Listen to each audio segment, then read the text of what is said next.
Well, the Star Wars saga has finally come to an end. Well, the Skywalker saga, that is. Yeah, we'll definitely see another Star Wars trilogy within the next 5 years. Honestly, I wouldn't have even counted this trilogy as part of the Skywalker saga. Yeah, the Skywalkers didn't really play too much of a part in this trilogy. Plus, I see the Skywalker saga as the story of Anakin Skywalker, from his rise as a Jedi to his fall as Darth Vader and ending with his redemption. I mean, I guess you could say this trilogy is about his legacy. But Luke was supposed to be his legacy, and now he's dead. Well, Luke then passed his legacy on to Rey. But since Rey isn't a Skywalker, at least by blood, how can this be considered part of the Skywalker saga? Oh well, it doesn't really matter. Anyway, hello everyone. I'm Batman, and this is a review of Star Wars Episode 9, The Rise of Skywalker.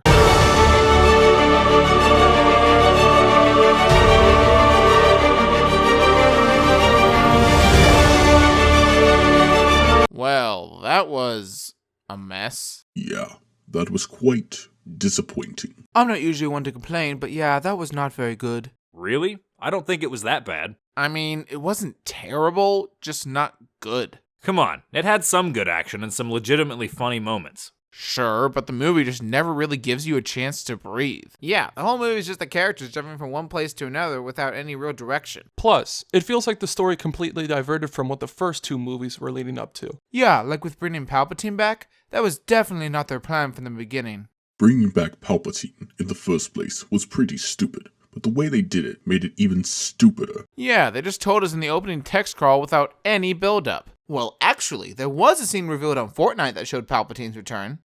That does not f***ing count. Also, all the scenes with Palpatine were really annoying, with all the flashing strobe lights. Okay, you're not totally wrong, but wasn't that part where he shoots his lightning in the sky totally awesome? I guess, but since when can Sith lightning strike that many different objects? Honestly, it makes more sense than some of the other random force powers that were thrown in the movie. Yeah, like the force healing. Since when is that a thing? Plot convenience? About the only thing that makes sense to me. Also, Leia's just randomly a Jedi now? It's not like that could have been set up in the previous two movies. Yeah, it's almost like it wasn't originally planned. Well, what about that one scene in The Last Jedi where she used the Force to get back onto the ship? So, we already knew she had the Force since she's Luke's sister. It doesn't hint that she was trained to be a Jedi at all. I did like the idea that she trained to be a Jedi. I just wish they had built it up a little bit more. To be fair to J.J. Abrams, Rian Johnson did eliminate some of the plot points he established in The Force Awakens.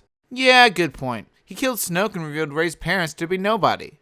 And those were probably the two biggest mysteries established in The Force Awakens. So I guess it makes sense that he would retract from The Last Jedi and have Rey be a Palpatine. That was another thing I kinda liked, but once again, there was absolutely no build-up for it. Plus, since it's revealed halfway through the final movie, there isn't enough time to explore such an important plot point. Yeah, I'll agree. That should have been revealed in The Last Jedi. It just shows how little cohesion there was between any of these movies. It makes you wonder if they ever had a plan in the first place. The worst part, though, about Rey being a Palpatine is it means that Palpatine had to impregnate somebody. Ah, Motherfucker.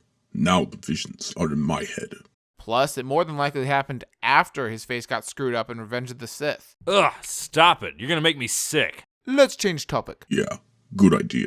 Well, at least some of the characters were still likable. I could agree with that, especially Rey and Kylo. Yeah, I like that they continued that plot point from The Last Jedi with them communicating through the Force. I think it showed a real connection between the two of them. Enough for them to kiss. Yeah, that was pretty f***ing stupid. and then even stupider when Kylo just f***ing dies. What about some of the other characters, though?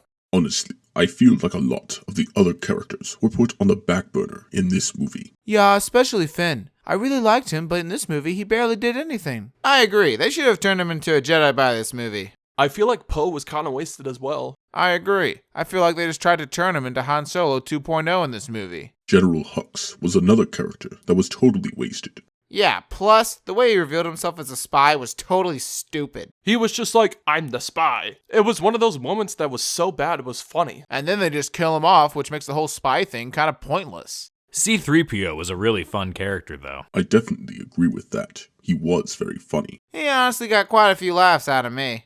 I do find it stupid, though, that they had the emotional moment with his memory being erased, but then just backtrack by having R2 restore it. Yeah, just like earlier in the movie when they supposedly killed Chewbacca. That was incredibly stupid. What's the point of having a strong emotional moment if you're just gonna retcon it 5 minutes later? Yeah, I guess I can agree with that. Probably the best moment in the movie, though, was when we got to hear all the former Jedi voices. That was awesome. You could hear Qui-Gon, Mace Windu, Yoda, and plenty more. Plus, from the sound of it was all the original voice actors. The movie might not have been good, but at least it had some cool stuff in it. It's just kind of disappointing that this is how the saga comes to an end. Oh well, hopefully future Star Wars movies will greatly improve. Or Star Wars shows like The Mandalorian. Oh yeah, The Mandalorian is awesome. Well, anyway, I think that's it for the review.